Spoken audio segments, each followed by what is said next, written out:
Hello guys, welcome back in success rules education. दोस्तों, आज की इस वीडियो में मैं आपको एसे लेटर का फॉर्मेट बताऊंगा और कुछ इम्पॉर्टेंट टॉपिक्स बताऊंगा एसे के, जो कि आपके एग्ज़ाम में एमसीआरई ग्रुप 3 का जो एग्ज़ाम है उसमें आ सकता है। और इसके साथ ही अन्य जो आप एग्ज़ाम थे जिसमें एसे लेटर पूछता है तो उसके लिए भी ये बहुत ज़्यादा इम्पॉर्टेंट है। तो इसमें हम देखेंगे कुछ एग्जाम्पल क्वेश्चन, सैम्पल क्वेश्चन देखेंगे। वो हम डायरेक्ट अपने नोट से ही देखेंगे, जिसमें मैंने आपको 40 ऐसे प्रोवाइड किए हुए हैं, और उसके साथ प्रॉपर फॉर्मेट देखेंगे कि फॉर्मेट आखिर लिखना कैसे है। तो इस वीडियो को अंत तक देखिए। तो दोस्तों स्टार्ट करते हैं। देखिए, इम्पोर्टेंस ऑफ एजुकेशन, शिक्षा का महत्व। अभी इसके अंदर जब हमने स्टार्ट किया तो सबसे पहले एक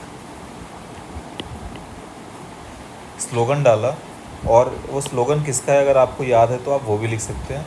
तो 15-20 स्लोगन तो आप लिख लीजिए। और आप अगर हमारे ऐसे के पीडीएफ में देखेंगे तो आपको डेफिनेटली बहुत सारे स्लोगन मिलेंगे जो कि आपके डिफरेंट टाइप ऑफ एसेज में बहुत ही ज़्यादा इम्पॉर्टेंट भूमिका निभाएंगे। ठीक है।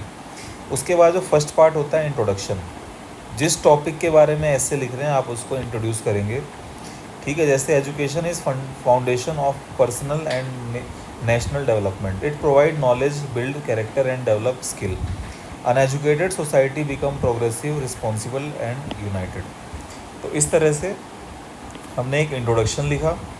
फिर मेन बॉडी रहेगा, इसके अंदर इंट्रोड्यूस करेंगे जो भी हमारा टॉपिक है। इंट्रोडक्शन में जो जो हमने लिखा है उसको हम एक्सप्लेन करेंगे, उसको भी हम इंट्रोड्यूस करेंगे। जैसे डेफिनेशन एंड इम्पोर्टेंस एजुकेशन का, education mean the overall development of person, mental, social and economic. It empower individual to fight poverty, contribute to national growth. फिर गवर्नमेंट एफर्ट क्या है उस एजुकेशन को इम्प्रूव करने के लिए, एजुकेशन में चैलेंजेस क्या क्या हैं, सॉल्यूशन क्या है और इम्पैक्ट क्या है। तो इतना मतलब पॉइंट फॉर्मेट में हमने आपको नोट्स में प्रोवाइड किया है ताकि आप इजीली इसको पढ़ के उसका जो थीम है, उसका सार है, आप उसे समझ सकें। ठीक है। उसके बाद फाइनल जो रहता है वो कंक्लूजन रहता है। Education is not just become earning degree but becoming responsible citizen. Okay. तो कंक्लूजन क्या है कि वो सिर्फ एक डिग्री अर्न करने के लिए नहीं है, एक रिस्पॉन्सिबल सिटीजन बनाने के लिए भी एजुकेशन की ही भूमिका है उसमें। Government, society and individual must work together to make education accessible to all. तो अभी दोस्तों आपको समझ में आ रहा होगा कि ऐसे में लिखना क्या है। अब देखिए, ये तो हमने आपको जो नोट्स प्रोवाइड किया है वो इस तरह से प्रोवाइड किया ताकि आप एक बार में पढ़ें तो उसको समझ जाएं। ओके। लेकिन अब फॉर्मेट देख लीजिए। जैसे एक ऐसे है, एक सैम्पल क्वेश्चन लिया है, ऐसे on global warming, save earth save future. इसमें इंट्रोडक्शन एक पैराग्राफ फॉर्मेट में रहना चाहिए। ओके। फिर कॉज ऑफ ग्लोबल वार्मिंग एक पैराग्राफ फॉर्मेट में रहना चाहिए। मतलब जो आपका इंट्रोडक्शन है वो हो गया। ठीक है। उसके बाद जो मेन बॉडी है, समझ में आए, यहाँ पे जो मेन बॉडी है यहाँ से यहाँ तक मान लीजिए, तो इसमें इसको आप 2 से 3 पैराग्राफ में लिख सकते हैं। ठीक है। और ये जो effect of global warming, cause of global warming, वो आप लाइन में ही स्टार्ट कर सकते हैं। ठीक है। और उसके बाद फिर सॉल्यूशन एंड कंक्लूजन, तो वो लास्ट एक पैराग्राफ में आप उसे कंप्लीट कर सकते हैं। और अगर आप स्लोगन लिखते हैं तो डेफिनेटली दोस्तों 1 से 2 मार्क आपको ज़्यादा मिलेगा। थोड़ा इम्प्रेसिव दिखता है। और आपका जो ऐसे में मतलब अगर आपका ऐसे दिखने में इम्प्रेसिव है तो 1 मार्क्स तो समझ 1 मार्क्स तो आप समझ लीजिए स्लोगन का मिलेगा ही।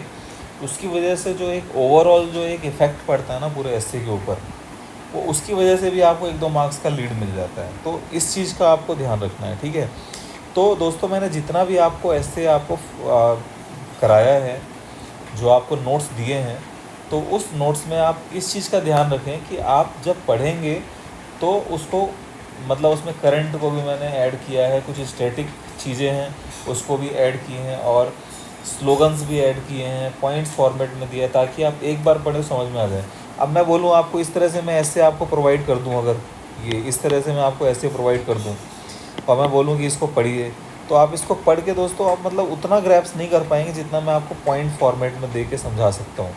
तो इसीलिए मेरा जो पर्पस था इस नोट्स को बनाने का कि आप एक बार पढ़े तो वो आपको समझ में आना चाहिए, इसीलिए मैंने पॉइंट फॉर्मेट में बनाया। लेकिन आपको क्या करना है, जो आपका ऐसे होगा वो आपको पैराग्राफ फॉर्मेट में ही लिखना है। 1 पैराग्राफ, 2 पैराग्राफ, 3 पैराग्राफ। पहले इंट्रोडक्शन दिया, ओके, मेन बॉडी में कुछ इंट्रोडक्शन दिया उससे रिलेटेड चीज़ों को, फिर कुछ इफ़ेक्ट है तो वो बताया, कुछ सॉल्यूशन और कंक्लूजन है तो वो बताया। तो 4 से 5 पैराग्राफ में आप उसे फिनिश करेंगे, और स्टार्टिंग में नहीं तो एंड में आप एक स्लोगन के साथ उसे कंप्लीट कर सकते हैं। तो उसी तरह से दोस्तों दूसरा देखेंगे, role of youth in nation building. ठीक है, एक youth is the hope of future. तो ये एक स्लोगन से स्टार्ट करते हैं, फिर इंट्रोडक्शन देते हैं, फिर मेन बॉडी में देखिए इम्पोर्टेंस ऑफ यूथ बता सकते हैं, मेजर चैलेंजेस बता सकते हैं। ठीक है, तो जो यूथ का जो रोल है उसको हम किस मतलब नेशन बिल्डिंग में जब हम नेशन बिल्डिंग में जब हम उसको लेकर आते हैं, ठीक है, तो उतना मतलब इफ़ेक्टिवली हम उसे ग्रोथ नहीं कर पा रहे हैं, उसे हम मतलब वो एक चैलेंज है, सभी यूथ्स को हम यूटिलाइज़ नहीं कर पा रहे हैं। ठीक है, तो गवर्नमेंट इनिशिएटिव्स क्या है, skill India mission, startup India, youth empowerment, फिर role of youth in nation building, समझ में आए। तो उसके बाद फिर conclusion, youth are not only the future but also the present strength of nation. If guided properly they can build a strong progressive and united nation. युवा शक्ति राष्ट्र शक्ति, the power of youth is power of nation. तो इस तरह से आप इसको कंपाइल कर सकते हैं। तो अब आपको बनाना है 1 पैराग्राफ, ठीक है, इसमें ज़्यादा से ज़्यादा आप 2 पैराग्राफ बना सकते हैं, और एक लास्ट में कंक्लूजन में तीसरा पैराग्राफ। और जो आपको 40 ऐसे दिए हैं वो ऐसे हैं कि दोस्तों मतलब आप 2 दिन में भी आप मेहनत से आप उसको ध्यान से पढ़ लेना, तो आपको कंटेंट इतना सारा प्रिपेयर हो जाएगा माइंड में कि जब आप लिखने बैठेंगे तो आपको बहुत सारा चीज़ आपको मालूम होगा, आपको बहुत सारी लाइनें पता होंगी। और ऐसे का मैंने ऑलरेडी आपको आपका जो पीडीएफ कोर्स है उसके अंदर मैंने ऐसे के नोट्स भी दिए हैं कि ऐसे लिखना कैसे है, क्या करना है, क्या नहीं करना, स्टार्ट कैसे करना है, एंड कैसे करना है, मिड बॉडी में क्या क्या लिखना है, तो वो सभी चीज़ें उसके अंदर मेंशन है। ठीक है, और ये की पॉइंट्स भी दिए हैं कि जैसे इन सब चीज़ों को आप माइंड में रख के आप अगर ये सब चीज़ें आप माइंड में रखते हैं तो एक ऐसे आप मतलब बना के भी आप थोड़ा अपनी तरफ से लिख सकते हैं। फिर तीसरा देखिए, वुमेन एम्पावरमेंट, एक स्लोगन से स्टार्ट किया, 1 पैराग्राफ इंट्रोडक्शन का। ठीक है, फिर मेन बॉडी में इम्पोर्टेंस क्या है, वुमेन एम्पावरमेंट करने से क्या फ़ायदे हैं, उसको इम्प्लीमेंट करने के चैलेंजेस क्या हैं, गवर्नमेंट ने उसके लिए वुमेन एम्पावरमेंट के लिए क्या क्या किया है, एंड रोल ऑफ एजुकेशन और सोसाइटी क्या है, उसका कंक्लूजन क्या है, करने से क्या फ़ायदा मिलेगा, और रिवीजन के लिए ये आपको पॉइंट्स दिए हैं। फिर एनवायरमेंटल प्रोटेक्शन, आपको एक स्लोगन दिया, फिर इसका इंट्रोडक्शन दिया, like environment is the foundation of life on earth, clean air, water and land are essential for healthy living and development, rapid industrialisation and urbanisation have led to serious environment problem making protection necessary for survival. फिर main body को आप 2 parts में divide करेंगे, importance of environmental protection, major environmental issues, government का क्या effort है, एक role of citizen क्या है। मतलब आप समझ रहे हो दोस्तों मतलब आप ये पॉइंट्स जब आपके माइंड में आएगा ना तो आप कुछ ना कुछ ज़रूर इसमें आप 2-3 लाइनें ऐड कर लोगे।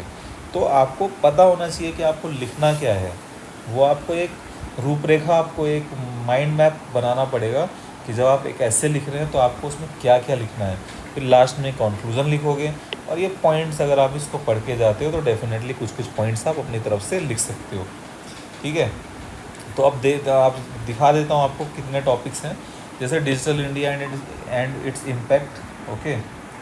फिर उसके बाद importance of health and hygiene, फिर 7th road safety in India, बहुत ही ट्रेंडिंग टॉपिक है दोस्तों। गवर्नमेंट एग्ज़ाम में अगर कुछ पूछ रहा है तो डेफिनेटली कहीं ना कहीं इनसे टच होकर ही आएगा। Water conservation, okay. फिर importance of tree, rural development in India. देखिए सभी के अंदर मैंने एक एक स्लोगन ऐड किया, इंट्रोडक्शन है, मेन बॉडी है, फिर कंक्लूजन है, फिर की पॉइंट्स है। फिर renewable energy in India, okay. Cyber security, disaster management in India, pollution control, child labour, importance of tourism in India. मतलब दोस्तों मेरा ये मानना है कि अगर आप इसको 1-2 दिन, मतलब अभी आपके पास 3 दिन का टाइम है, प्रिंट निकलवा लो, ठीक है, और मतलब सारा 40 के 40 ऐसे पढ़ लो। 15 लेटर है ना, आप उसको पढ़ के चले जाओ और थोड़ा सा एक अंडरस्टैंडिंग बना के, है ना, कुछ पॉइंट्स को मार्क कर लेना, कुछ इंपॉर्टेंट पॉइंट, कुछ स्लोगन को याद कर लेना। 10 नंबर तो दोस्तों बहुत ईजी है, 30 में से आपको 10 नंबर लाना है पास होने के लिए। आप ज़्यादा ही लेकर आ जाओगे, ठीक है, बट उसके लिए आपको थोड़ा फोकस्ड होकर पढ़ना पड़ेगा 3 दिन। अभी भी 3 दिन में कुछ नहीं बिगड़ा है, अगर आप अभी भी मेहनत करते हो तो आपका अच्छा रिजल्ट आ सकता है। Importance of cultural heritage, importance of space exploration. तो ये तो 20 टॉपिक हैं, और 20 अलग से और भी मैंने दिए हुए हैं, वो दूसरे पीडीएफ में आपको मिलेगा। तो पूरा बंडल है पीडीएफ का, मतलब उसमें आपको 15 इनफॉर्मल फॉर्मल लेटर मिल जाएगा, 40 ऐसे मिल जाएंगे, जिसमें कि 20 ऐसे, मतलब 40 हैं जिसमें कि 20 ऐसे को लॉन्ग और शॉर्ट में किया, और 20 अलग से है, मतलब ऑलमोस्ट 60 मान के चलो। उसके बाद लेटर का एक अलग से पीडीएफ बनाया, जिसमें लेटर होता क्या है, लेटर का फॉर्मेट क्या है, स्टार्ट कैसे करना है, एंड कैसे करना है, बीच में क्या लिखना है, इंपॉर्टेंट लाइंस क्या क्या होती हैं, उन लाइनों को आप यूज़ करके आप अच्छा एक लेटर लिख सकते हो, ठीक है। फिर ये ऐसे में स्टार्ट कैसे करना है, एंड कैसे करना है, क्या करना चाहिए क्या नहीं करना चाहिए, उसका एक अलग से पीडीएफ आपको मिलेगा। तो इस सारा का सारा अगर आप कोर्स परचेज़ करना चाहते हो तो डिस्क्रिप्शन बॉक्स में नंबर है, और ये नंबर मैं आपको बता देता हूँ, 9999506530। आप इस पर व्हाट्सअप करके भी इस कोर्स को परचेज़ कर सकते हो, और टेलीग्राम ग्रुप को आप ज्वाइन कर लो, ठीक है, और वहाँ पे आपको बाकी डिटेल मिल जाएगी। Thank you very much for watching this video.